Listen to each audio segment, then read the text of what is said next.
अस्सलाम वालेकुम viewers, welcome back to my YouTube channel daily tips with Asma.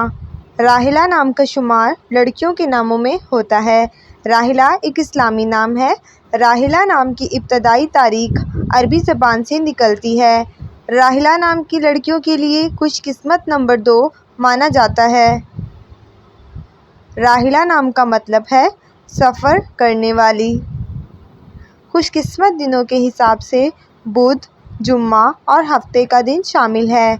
Rahila नाम की लड़कियों के लिए खुशकिस्मत धातुओं में हिस्सों के हिसाब से तांबा और चांदी शामिल है।